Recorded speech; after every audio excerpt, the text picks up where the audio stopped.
get 2 minutes to answer each question, and then 2-minute closing statement from each candidate. We will start with Mr. Simpson and his opening remarks. Thank you. Bertrand Simpson. I live in Ward 1. I'm the incumbent. I'm running again. Instead of belaboring my statistics and my bio, let me tell you what I think are the significant and cogent issues that are facing the entire city of DeKalb. Workers' compensation, replacing all of our fire trucks, possibly replacing all of our firehouses, reining in the amount of spending we do on health insurance, both for current employees and retirees, and bridging the funding gap we have with our pension plans. You may not be aware of it, but the entire property tax levy that comes to the city for the past several years and into the future goes to pay for the retirement budget of the police and fire department. The trouble with these issues is they all transcend or predate the current council. In fact, you'd have to go back 3 or 4 councils, 10 to 15 or 20 years, to actually find the very origin of these problems. So anyone who suggests to you or thinks themselves that these things can be done or completely done or fixed in any major way in anybody's one term, I think is probably asking too much. If we're going to solve these problems, and for our long-term viability we must, it's going to require a fundamental shift in the way government conducts its business at the state, federal, and local level. The workers' compensation problem is a long-term problem throughout the state of Illinois. That problem does not originate in DeKalb, and unless the state legislature does something, it will not be solved. Fire trucks cost about $250,000 a piece, and all of ours have outlived their usefulness. All of our firehouses have also outlived their statistical usefulness. And the pension gaps for fire and police are in the tens of millions of dollars. If we're going to resolve these problems, survive as a community, and prosper in the future, these problems need to be dealt with. There are no quick fixes. We can't save our way out of this. We can't win our way out of this. We're going to have to work our way out of it. It's going to take a while. Mr. Jacobson.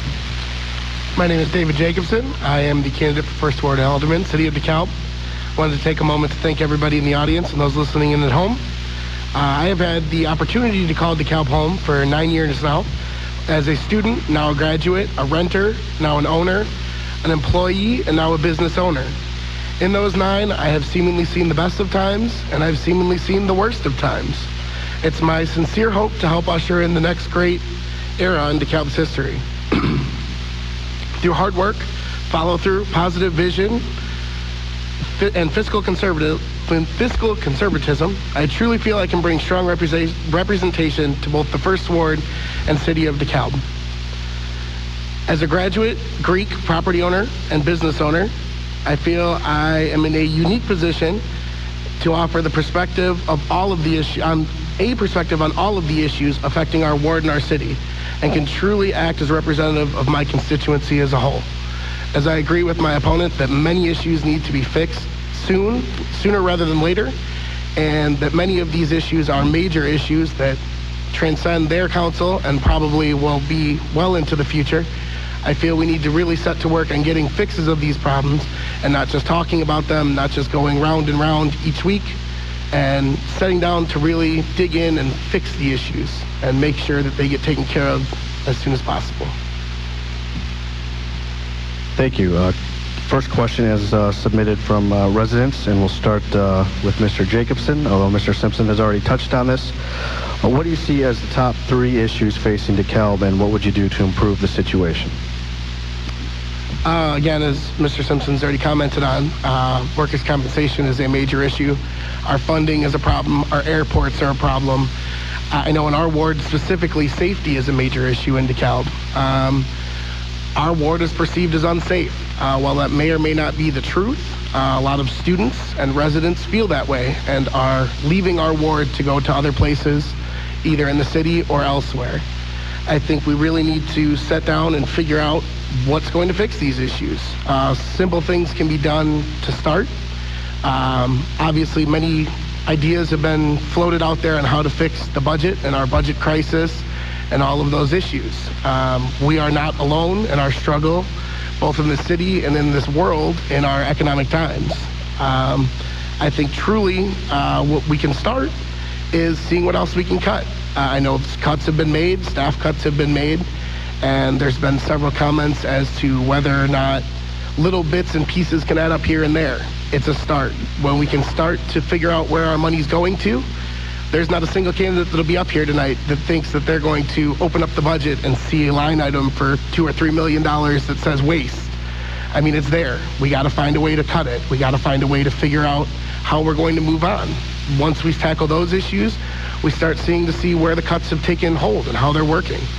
Then we can start to progressively decide what's next. How else can we bring in revenue? How else can we bring in business? How can we bring growth? How can we bring expansion? Those are what's going to eventually help us work through our problems. The more money that we have available to us to put toward some of the issues, positively and not wastefully, can help us get through some of these budget difficulties, can help us get through our staffing difficulties.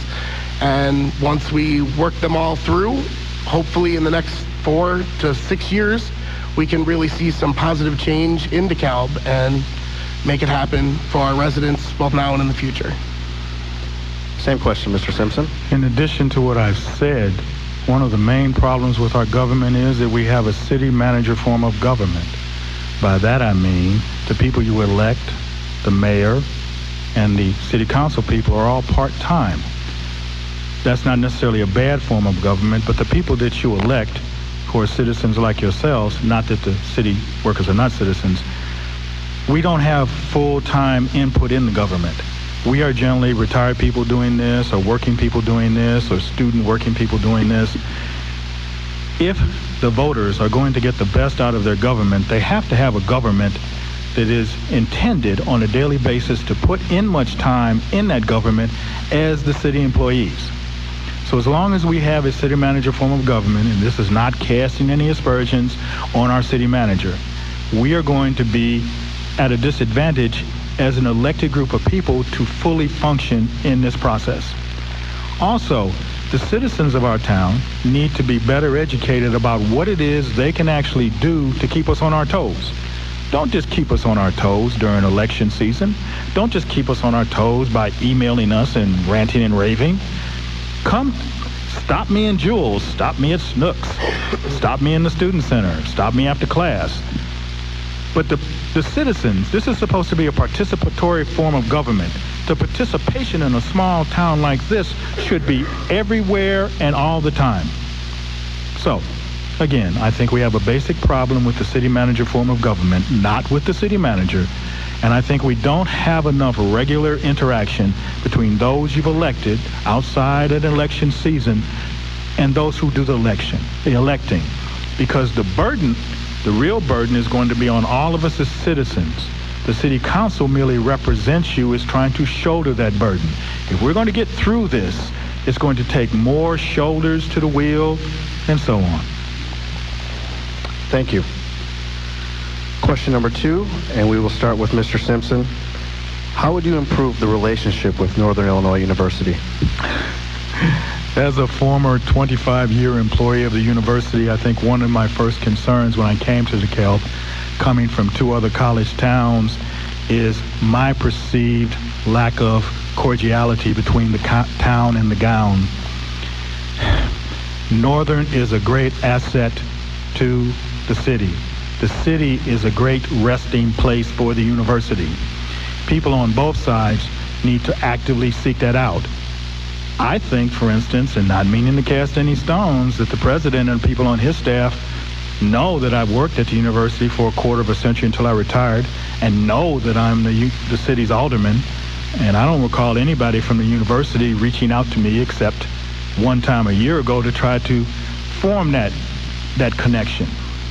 So something systematic needs to be done on both sides all day, every day. For instance, I have faulted the university for not giving the Student Association sufficient credit for the Husky bus system.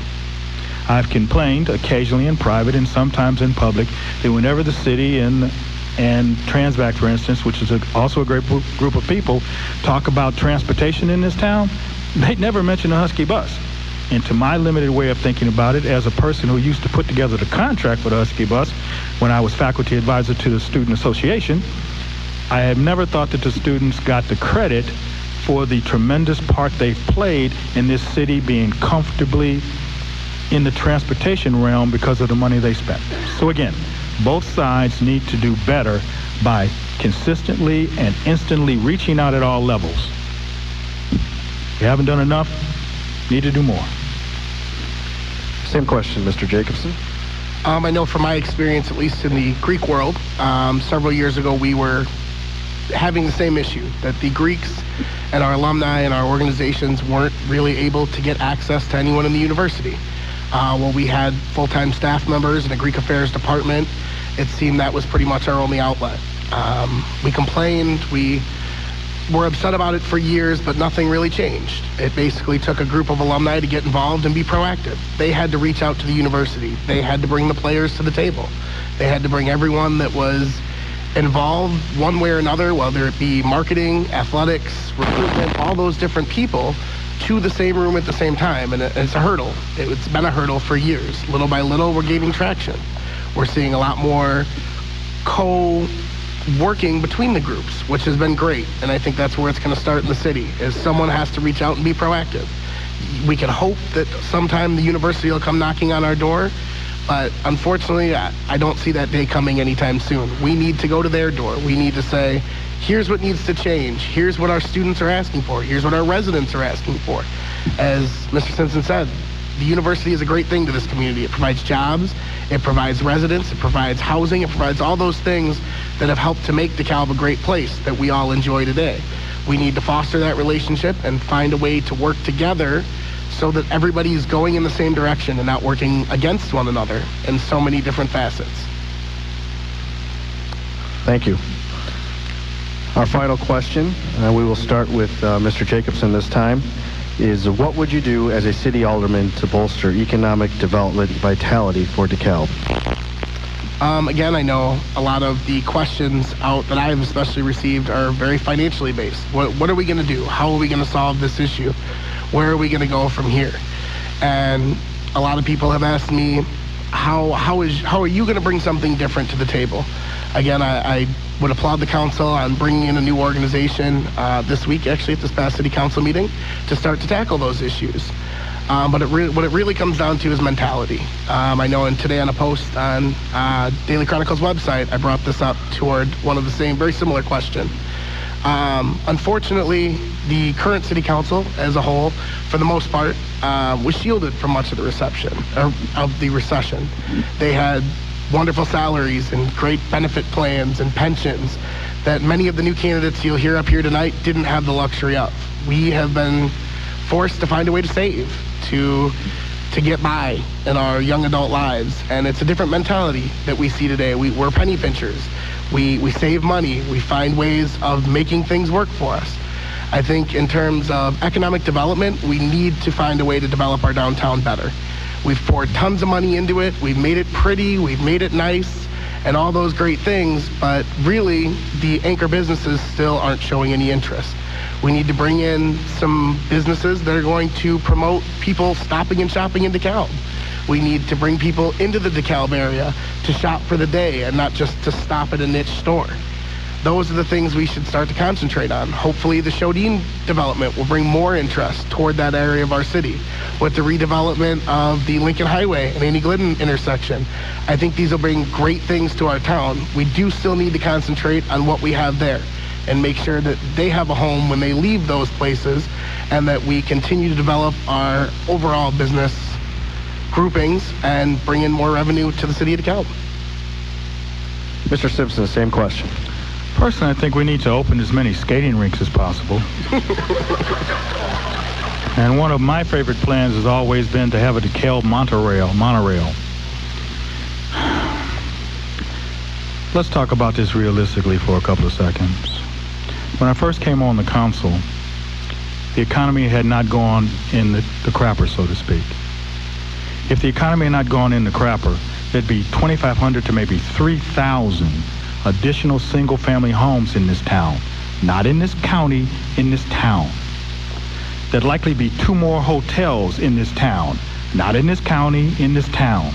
There'd be where Walgreens is and Micro Solutions is, there'd be a big multi-level condo at the top, business at the bottom development in this town. Out there near Peace Road and Lincoln Highway, there'd be a similar one. So if the economy hadn't gone south, we wouldn't be having this conversation.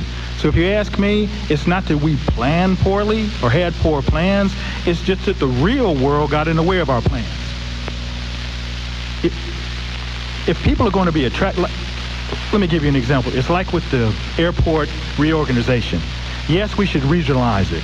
But first, the economy has to be sound enough for somebody to want to be our regional partner.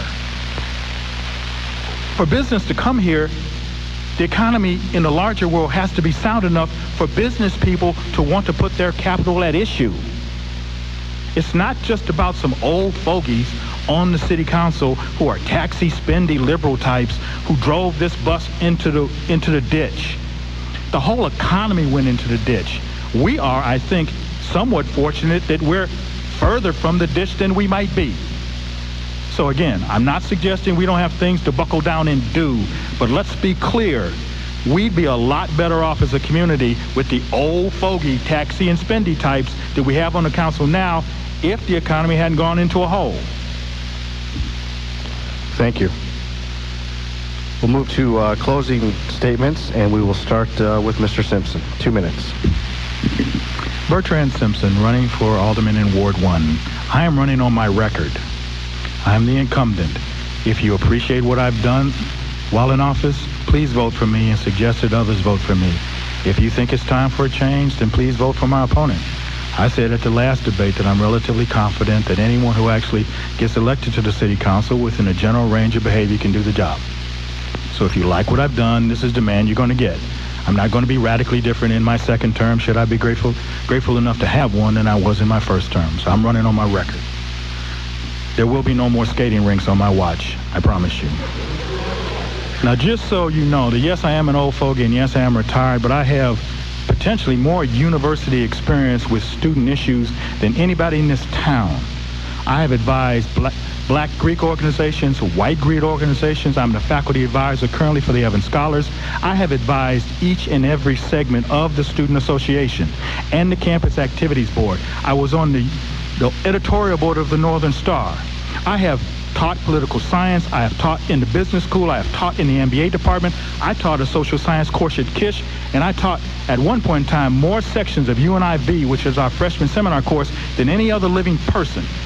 I have advised and mentored and taught literally thousands of our students, and I resent any suggestion from any quarter that I'm out of touch with what they care about. You don't have to be a young person to care about what young people care about.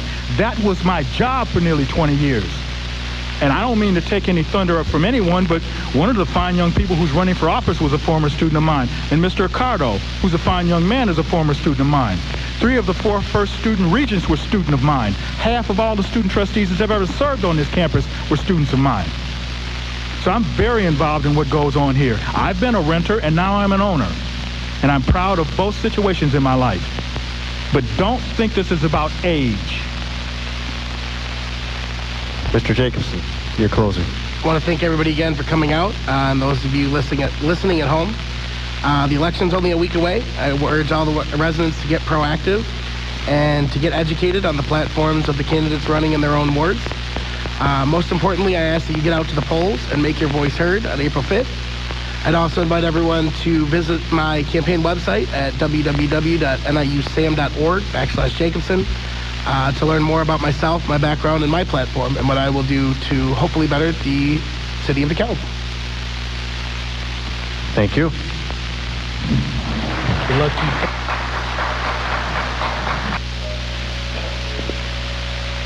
We'll start tonight with Ms. Lash. Running for third ward alderman.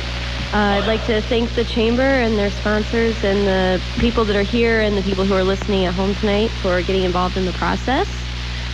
I have lived in Dekalb for 7 years now. Graduated from NIU with a degree in child development. And while I was here, I fell in love with the community. And when my husband and I were married, we chose to make Dekalb our home.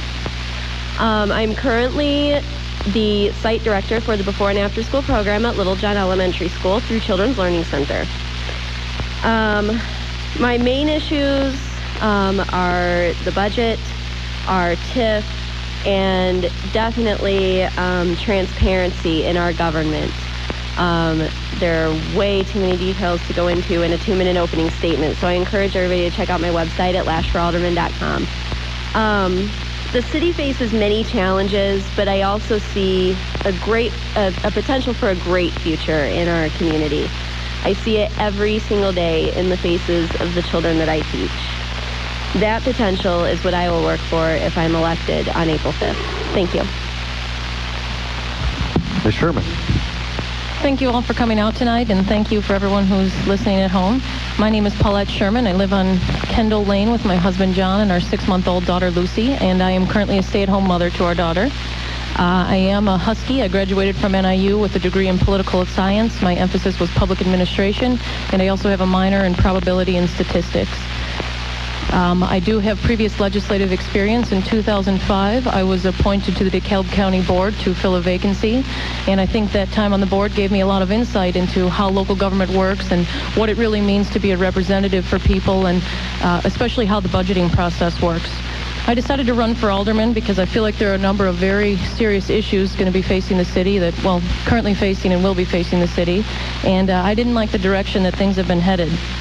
I think tonight, depending on what questions were asked, you're going to hear me and my opponent talk about the funding for the airport and how something needs to be done to resolve operating deficits. And I think you're going to hear us talk about eliminating wasteful spending, such as $72,000 a year for a Washington lobbyist. I think you're also going to hear us both talk about making cuts to city administration and preserving public safety. We're probably both going to talk about how we feel TIF funds could be better utilized. You're going to hear us speak for probably 15 to 20 minutes, and I think at the end of it, it might be tough to tell the difference between the two of us. But I think there is one key difference, and that's leadership. These issues, including reducing city administrative costs, reducing the airport's dependency on tax dollars, and eliminating wasteful spending, have been the priorities of my campaign since day one. My literature, website, newspaper profile all stress these points and have since the beginning of this race, but I do not think my opponent can say the same. I believe that I have a better grasp of the issues facing the 3rd Ward and the city of Dekalb as a whole. Based on countless conversations I've had with residents, I feel as though I've had my finger on the pulse of the ward. I share their concerns and desires, and I fully intend to work towards these shared goals on the City Council. I appreciate that I've had the opportunity to lead this discussion as opposed to just follow it. Thank you. Thank you. Question number 1, and we will start with Ms. Sherman. What do you see as the 3 top issues facing DeKalb, and what would you do to improve the situation? Well, I think as Mr. Simpson alluded to, there are a lot of top issues facing the city, but I'm just going to address the ones tonight that we can actually do something about, and we'll just avoid things that will require state action in order to solve them. But I think the biggest things facing us are all budgetary concerns. I think we need to make sure that our fiscal house is in order before we can do anything. If we want to continue to provide great services, we have to have the money to do so. We do a lot of, no government operates at 100% efficiency, but the goal should always be to strive for that. And I think there are still absolutely cuts that can be made. I, again, was just looking at the budget today. I mentioned it before. If you just look at dues and subscriptions for the council, or for the city as a whole, rather, it's upwards of $40,000 a year we spend on that. Certainly there must be some cuts that can be made in things like that. I mentioned the Washington lobbyist for $72,000 a year that we paid for. Again, so there are cuts that can be made, and I think another big place where we can make cuts is in the administration. I think that we can absolutely consider rolling back our administration to pre-peak growth levels, and I think that's going to be important when we're talking about possibly cutting public safety and first responders. We don't want to even consider cutting police until we don't have an assistant city manager, and I think it's going to be about priorities. But again, I think all of the major issues facing the city are budgetary. Another big one I talk frequently about is the airport. We have a couple of options when it comes to the airport, one of which is to regionalize it. It would require a referendum in order to create a tax to support it at the county level. Another thing we can look at, though, is a public-private partnership. Recently, the council just hired Roger Hopkins, former director of the DC EDC, in order to head up their commercial economic development. I think we absolutely need to utilize him to the fullest. We're paying him $75,000 a year, and I think it's important that we make sure that in his projects, the airport is going to be a priority. Again, those are my issues. Ms. Lash, same question. Thank you. I do think that the budget is a large problem, and I think you'll hear that from every candidate tonight. There's a lot of things we can do. I've been talking about the Washington lobbyists for a couple of years now. We do spend $72,000 a year, and as I showed at the Women's Center, this is the only update we get per month for our invoice of $6,000. And the only thing specific to what she's actually done for us is here, this small paragraph. In a time when President Obama in his State of the Union address said that he would veto any earmarks, a lobbyist is now not only unneeded, but ineffective. So they definitely need to be cut. Another thing we can do about our budget is start looking at health insurance benefits. And I'm not talking about for our streets or for our police or for our fire. I'm talking about for city management. They get health insurance benefits at retirement at 55. This is a benefit our police and our fire don't even get. And it's something that we can look at as a cost-saving measure in our budget. I also think that transparency is a major issue, and it's something that I've run on since the beginning. One of the ideas that I have for that is to have meetings of everybody in the neighborhood who would like to attend. I want to include elected officials from all levels of government to meet. I've already talked with township, county board, school board, and even Representative Pritchard from the state legislature, who have all agreed that these would be a good idea and would attend, to allow residents to keep up with what's going on, to have a voice that maybe they otherwise wouldn't have because they don't have the time to attend 6 meetings a month or make 6 phone calls. Thank you.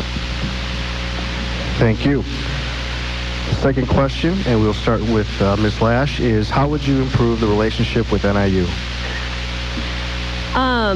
That's something that I have thought about a little bit as far as NIU is concerned.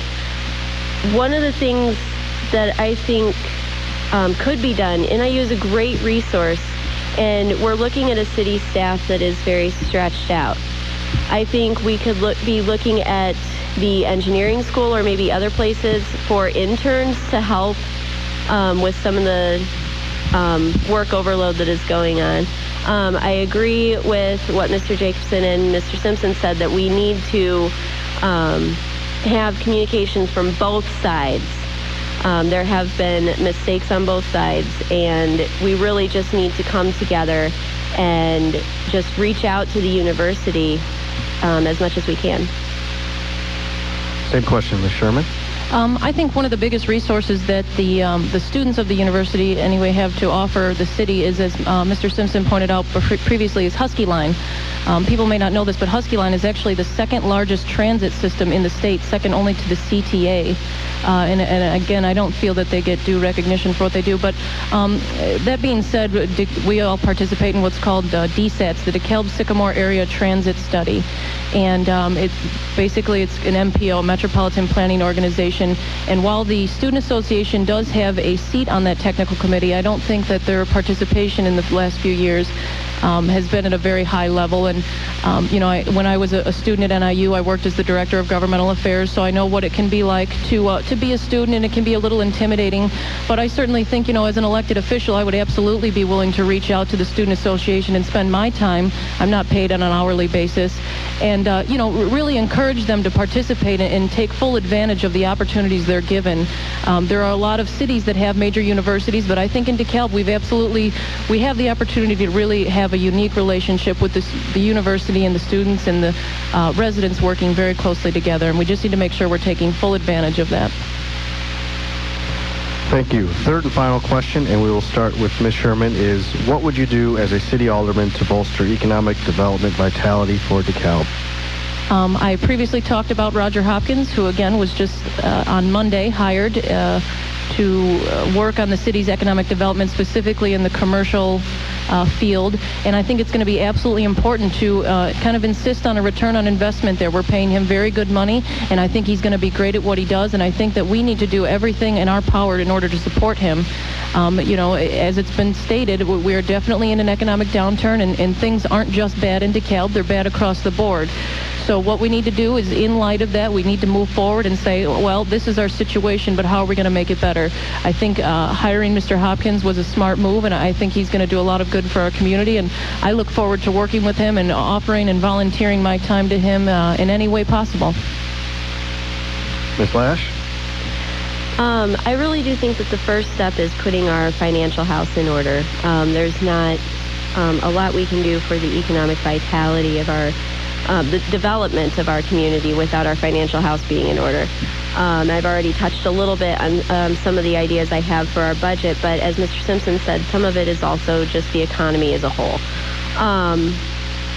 I think that there are things we can do to attract business to the community, which would not only help, obviously, the economic development, but would also reduce the tax burden on our citizens.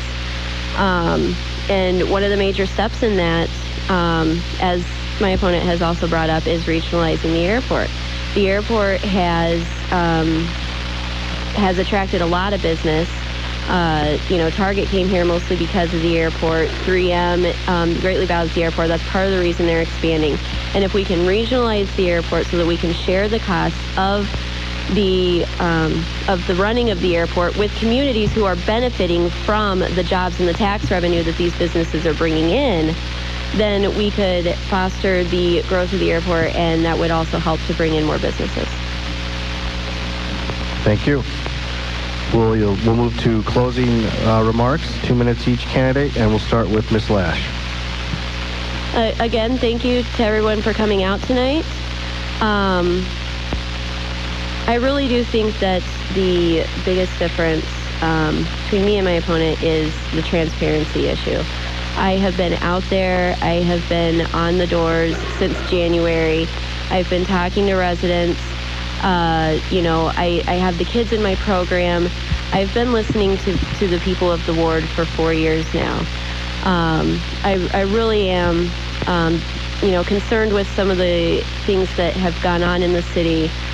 But as I said in my opening remarks, I see great potential for where this city can go. And that's what I will work for should I be elected on April 5th. Thank you. Ms. Sherman. Okay, well, I think as promised, you certainly heard a lot of the same ideas on both sides, and I don't think that transparency is actually that big of a difference. I think everything I talk about doing, I want to do in a transparent way, and transparency is all fine and good as long as you've got ideas that you're implementing with this transparency. And I think that's going to be the big key factor. Again, I feel like I've been leading this discussion and not just following it. These have all been my issues from day one. I've been knocking on doors since January, preaching my issues to anyone that will listen. And I think I've been rather successful at it. And I think a true testament to that would be that these are now the issues du jour and what everybody's talking about. I'm sorry.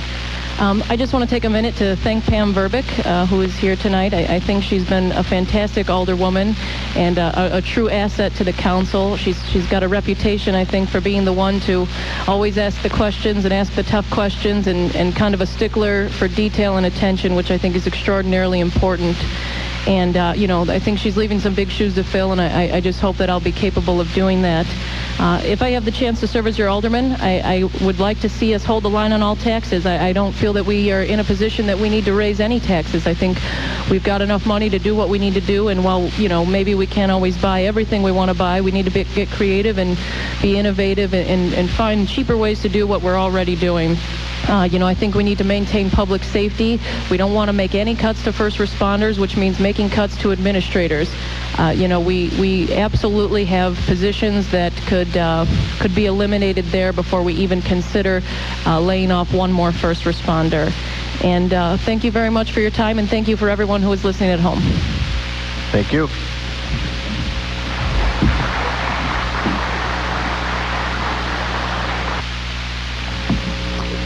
Good evening. Thanks to everyone showing up this evening, particularly to the Chamber of Commerce for the opportunity that we have here to participate in this candidates night.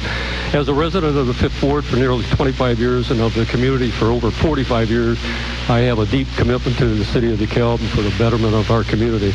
Over those years, I've strived to use my knowledge, my professional experience to improve our community, first working for the city of DeKalb for more than 24 years, as well as serving in leadership position on the DeKalb School District's Finance and Facilities Committee, serving as a trustee on the DeKalb Sanitary District Board, serving as a member of the DeKalb Township Board, and currently serving as the 5th Ward Alderman. I've raised a family in the city of DeKalb and have been involved in many aspects of the community over the years. I've stayed in touch with the 5th Ward citizens by holding Saturday morning coffee get-togethers several times a year and by participating in various numerous community events and functions throughout the city. These experiences with the residents and the community, I believe, have given me an excellent insight into the pulse of the neighborhoods as well as the entire city. The past 4 years have been most challenging with declining revenues and increased costs. However, even through those years, 3.5 years, the services of police, public works, fire have been able to be provided at a high level of performance, and this was no small task, but was accomplished through difficult and effective fiscal and management policy decisions. As a result, the current 2011 operating budget is $700,000 less than the 2008 budget was. And let me repeat that. The current budget is $700,000 less than what it was back in 2008. I wish to continue to serve as alderman as a way to continue my commitment for a strong and healthy future for our city. I'll continue to work diligently to make sure that the residents of DeKalb are served by dedicated professional staff and that essential city departments, particularly public works, police, fire, are supported with sufficient funds. And I ask the voters of the 5th Ward for your vote on April the 5th and for your participation in our government as we go forward. Thanks. Mr. Fischer, your opening statement. Thank you, Jason. First of all, thanks for coming out tonight. I know you have plenty of entertainment options, and hopefully this one does not let you down. My name is Robert Fischer, and I am also a candidate for the 5th Ward Alderman position. First, thanks to the Chamber for putting this on. I'm honored to be at the Egyptian Theater tonight. There have been a number of legends who have graced this stage over the years, and I'm happy just to have actually said I sat up here on this legendary theater stage. A little bit about me. I am a Northern Illinois University alumni. My wife Dana and 2 children reside in the 5th Ward. I'm running because I believe that my experience as a businessman and my experience in government, I previously served on the Hinckley Village Board of Trustees, plus my perspective as a homeowner and a father who plan on raising a family in this city for a number of years to come. And I've also traveled to many other, quote, college towns and college cities. I've seen how they've done things a little bit differently than we do, and I'd like to be the person in charge of implementing some things that we could do differently here. The current city council has had a number of years to change some of the things that they've done financially. And one of the habits I see continuing over and over again is that every time there's a budget shortfall, the default response is to have another nickel and dime tax added to our budget. Our real estate taxes, which, yes, I know the majority of the city real estate taxes go toward fire pension, police pension, et cetera, et cetera. Those real estate taxes have been raised at least 2 times over the last 4 years. Our motor fuel tax has been raised, our sales tax has been raised, and most recently there was a utility tax that was raised, which as somebody who's trying to raise a family, I can't afford any more taxes coming out of my pocket. The question was earlier, how do you stimulate the economy? I think you give a lot of the money back to the citizens.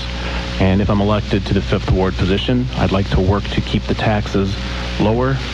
Dare I even say, once the budget's in shape, rescind some of them. Thank you for having me. Thank you. We'll move on to the questions, and please do not stop me if you've heard these before. We'll start with Mr. Fischer. What do you see as the 3 top issues facing DeKalb, and what would you do to improve the situation? Thank you, Jason. The first one, and at least to me and to many of the people I've spoken with over the past few months, are taxes. As I said earlier in my intro, it seems like the default response is to always take another nickel or another dime out of our pockets whenever there needs to be some sort of a budget need met. Now, I understand that we've fallen on some hard financial times, but the reality is myself, other families, other households, and other people I've talked to throughout the Fifth Ward can no longer take another nickel, another dime being taken out of their pockets. So the first thing we need to do is not raise any more taxes. There are things in the budget that can be cut, and City Council, the current members, have had chances to cut them. One example you'll find is that one of the administrative departments spent $11,000 on personnel recruitment. Now, one of the things we do in my house, if we need to advertise for something, if we need to sell something, we put an ad on Craigslist for free. Even if you spent $25, $50 to run an ad in the paper, $11,000 is a significant amount of money in my household, while in the DeKalb City budget, it may be just a drop. But that's just one example of a number of the things that can be cut in the budget. We've also seen how some of the current city employees have maintained car allowances. They've maintained food stipends.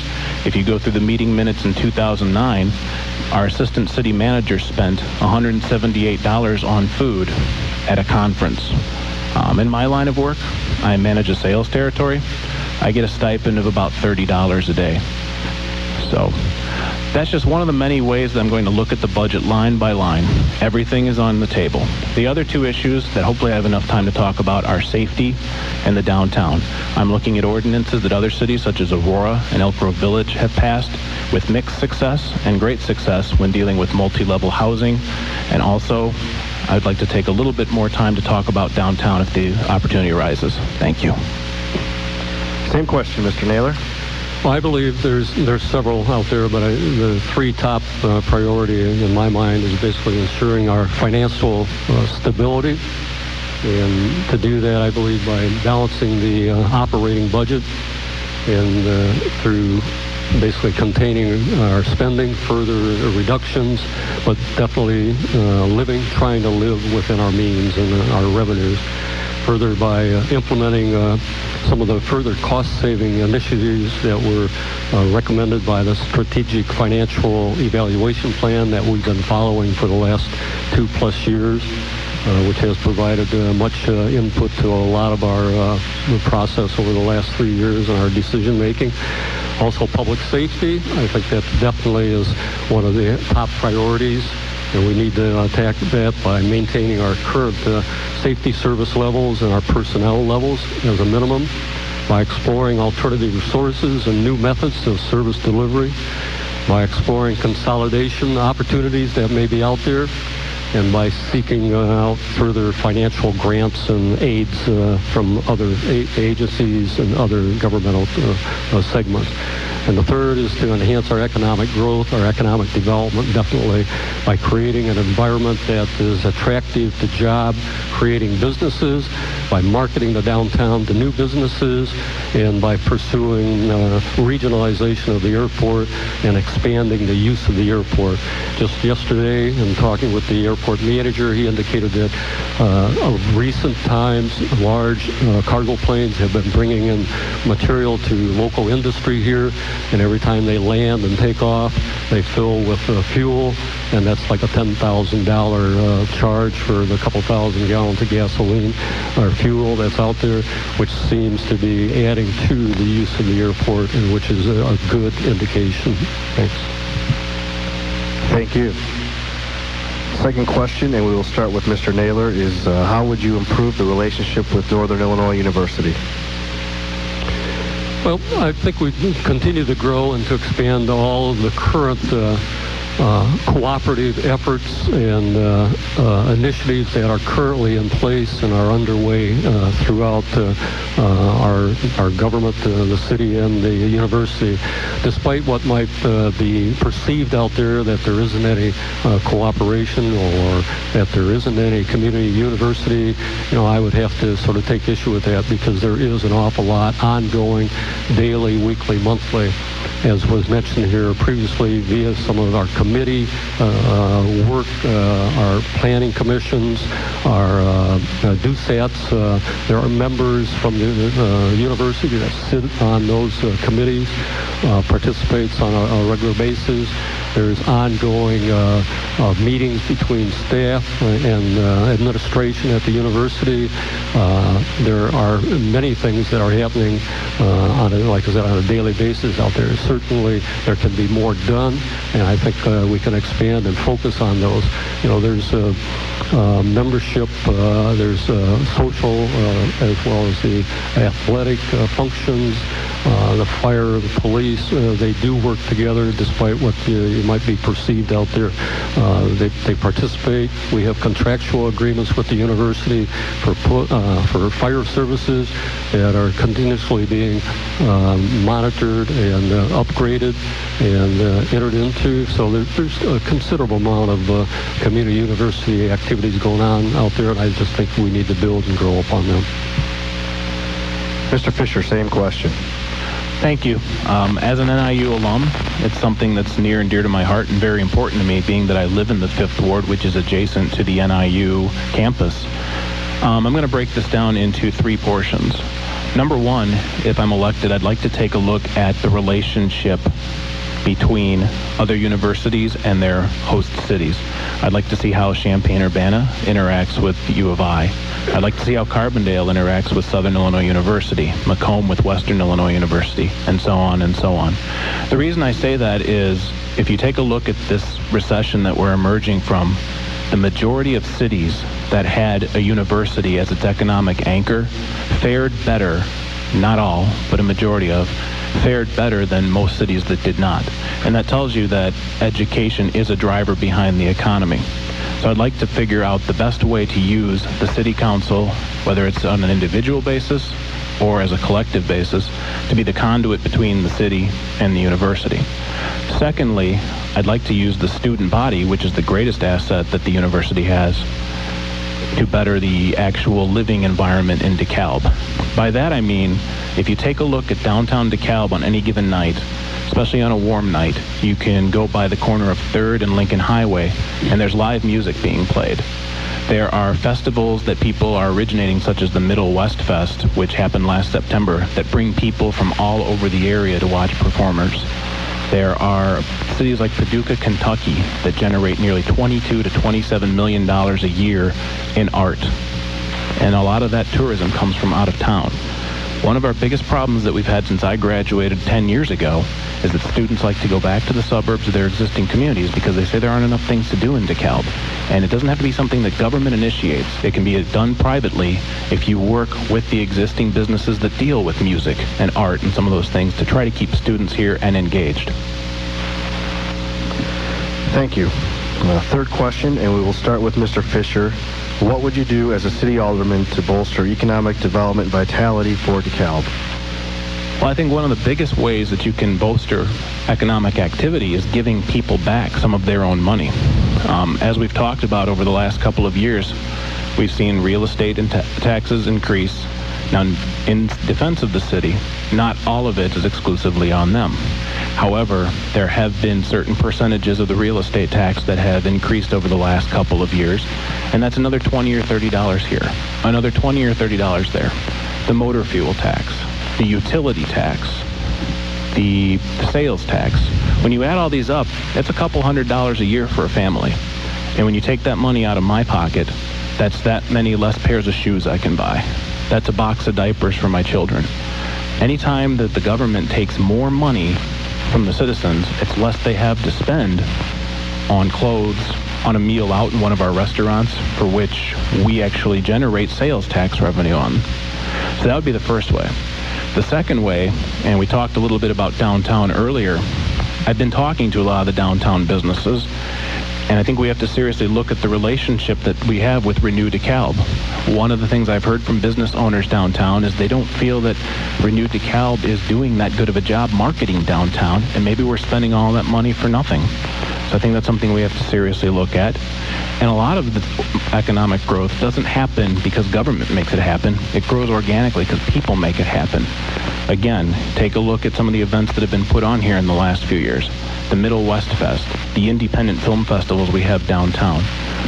One of the commitments I will make as 5th Ward Alderman, besides not raising your taxes, is also working with some of the groups that I mentioned to generate tourism based on art, music, things of that nature that don't have to be done with any government stimulus involved. Thank you. Mr. Naylor, same question. Thank you. I believe, as I indicated earlier, to enhance our economic growth and development, we need to continue to pursue creating an environment that is attractive to businesses and industries that creates jobs. I don't know if anyone attended the Economic Development State of the County meeting last evening out at the Farm Bureau, but I was really impressed and somewhat surprised at the amount of economic growth that there has been in the past year, not only in the Dekalb area, but throughout the county, particularly the smaller businesses, the smaller industries that are sprouting up throughout the community. We have been doing quite a job, I believe, and particularly within these economic times that we're experiencing. Look out on Fairview Drive with the new 3M facility. Just drive around the community and see what's going on out there. There's a lot of economic growth going on. Downtown, likewise. If I recall, the last report was there basically was one or two storefronts that were empty. Everything else was full. We have been doing a considerable amount of encouragement to spur economic growth by the downtown activities, the redevelopment of the downtown, by working with people like Shodine, trying to bring in further development. We also need to agree better market the downtown. That's one of our initiatives, and hopefully with Roger Hopkins on board, that's one of his areas to assist in marketing and bringing in commercial and small businesses. Last Monday night, we did approve a new small industry coming into town, and they're coming here because of our incentive and our environment that is out there already currently to invite new industry. Also by regionalization of the airport and marketing the airport as well, and now taking advantage of that sort of jewel that we have out there on the east side of the city of Dekalb. Thanks. Okay, we'll move on to closing statements from each candidate, and we'll start with Mr. Naylor. 2 minutes. Thank you. Thanks again to everyone and to the Chamber of Commerce. Challenging economic times still face the city of Dekalb, and there are many issues out there to be addressed, as I stated earlier. And I've sort of categorized these into 6 priority goals and objectives, which the Council has likewise established over the year, and I plan on focusing on these in the coming year. And again, that is to ensure financial stability within the community and within our budget, and to live within our budget within the revenues that we have, and to provide for our public safety by maintaining the current public safety service and personnel levels, by exploring those alternative sources and methods of service delivery, by exploring consolidation, which is one thing that we haven't really talked all that much about, but is really out there, I believe, to take advantage of, and to enhance our economic growth. Also to protect our neighborhoods by developing more effective property maintenance incentive programs, by supporting the Safe Quality Housing Task Force initiatives, and hopefully being able to implement some of their findings and recommendations, by balancing the mix of our housing stock that's out there. And Thrive basically is to improve our city communications by initiating an electronic newsletter, by better utilization of social networking capabilities, and by upgrading the city's website. And 6th and last is to tackle our infrastructure needs that are out there. Many things are falling apart. We need to eliminate likewise the transfer of our motor fuel tax funds to the general fund. And I understand that the well-being of our family and home are the most important things in our residents' lives, and I'll continue to work to make sure that the residents of Dekalb are served by dedicated professional staff, and particularly those that are in the safety service area. I look forward to the challenges. Thanks again. Mr. Fischer, 2 minutes. I want to thank the Chamber, the Egyptian, Mr. Schomburg, and all of you for coming out tonight.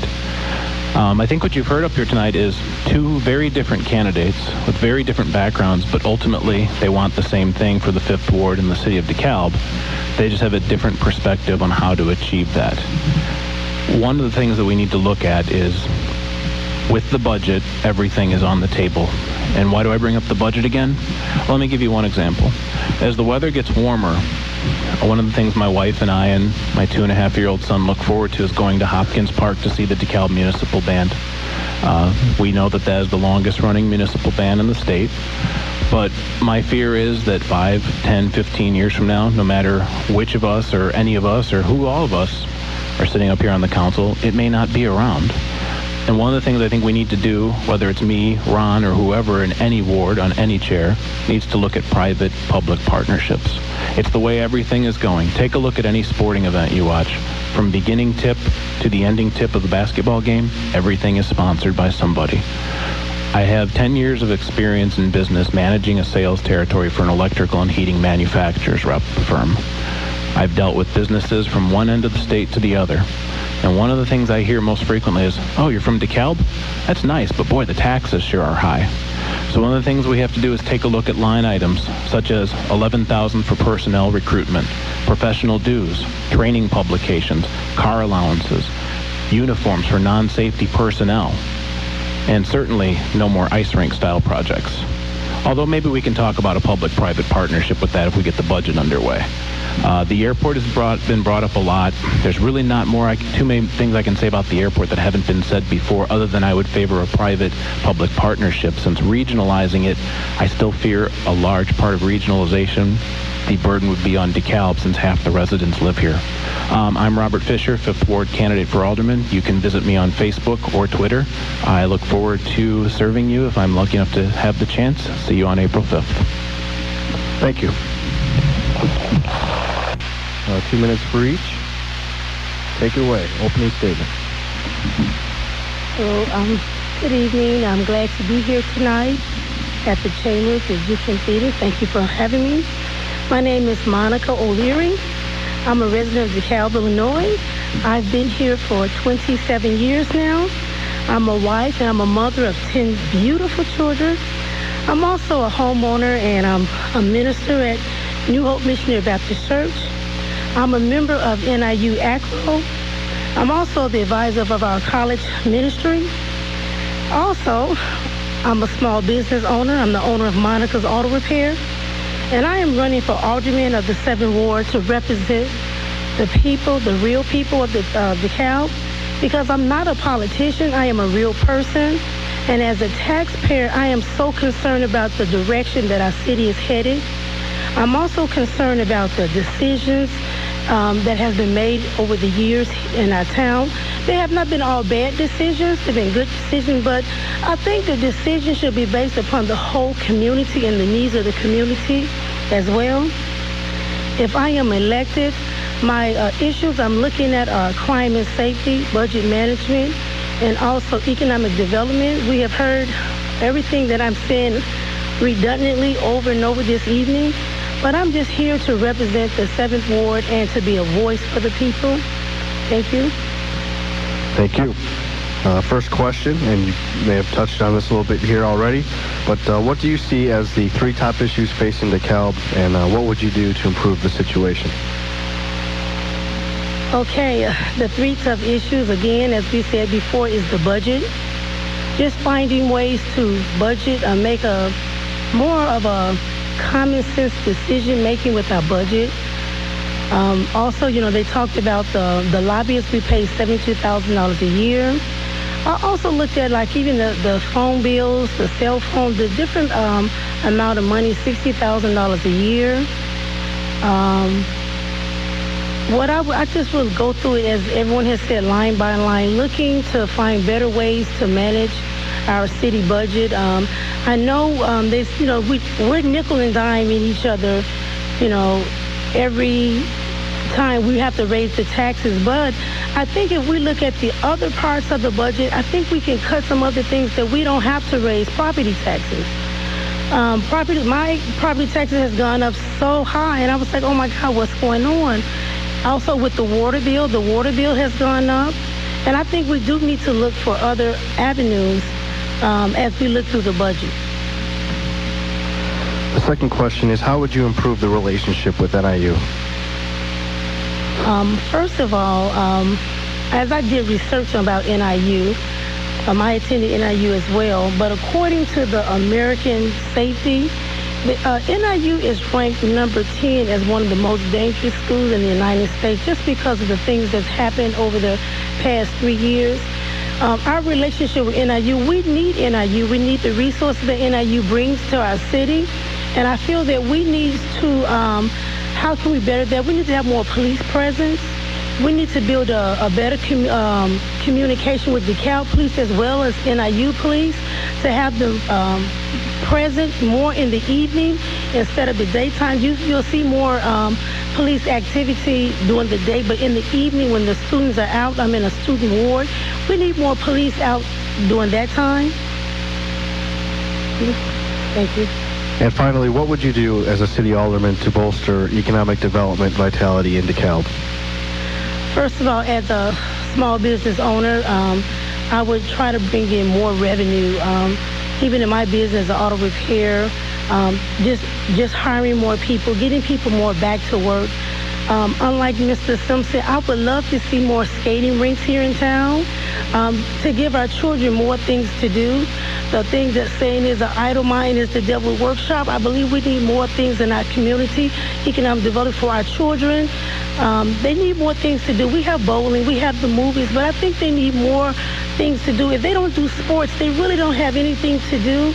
Also, we have plenty of bars for them to go to, but that's not the avenue we want to lead our children. So I think we need more positive activities for our children in the community. We need a Chuck E. Cheese. We need to, and every time we want to go bowling or skating or something, we always have to go out of town. If we had these things here in our own town, we can put that money back into our own community opposed to traveling somewhere else. We need a Chuck E. Cheese, a skating rink, more activities for our children. Thank you. Thank you. Now 2 minutes for a closing statement. Closing statement. I am Mrs. Monica O'Leary, and it has been a privilege just to come out today. It's been a privilege just to have the opportunity to walk the neighborhoods, to put out literature, to just find out what the community is looking for.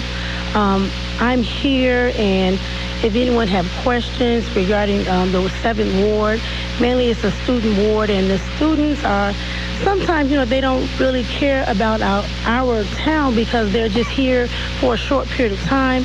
But because I have developed a relationship with the students and also because I am a resident here, I would like to keep those lines of communication open, with our students. I talk to a number of them on a regular basis, and I just want to continue to be that voice and that representation to build the bridge with the students and the residents. So on April 5th, could you come out and vote for me? Monica O'Leary. Thank you. Thank you. I would like to thank all of the candidates for coming out tonight and addressing the residents on the issues. I'd like to thank everybody who did come out and listened on WLBK. I'd like to thank the Chamber, the Daily Chronicle, the Egyptian Theater, and WLBK for making tonight happen. There will be another candidates forum here tomorrow night, same place, same time. The candidates for District 428, DeKalb Schools, will be answering questions. And one shameless plug, that all the candidates here tonight also have profiles and election questionnaire answers at our website at daily-chronicle.com/election.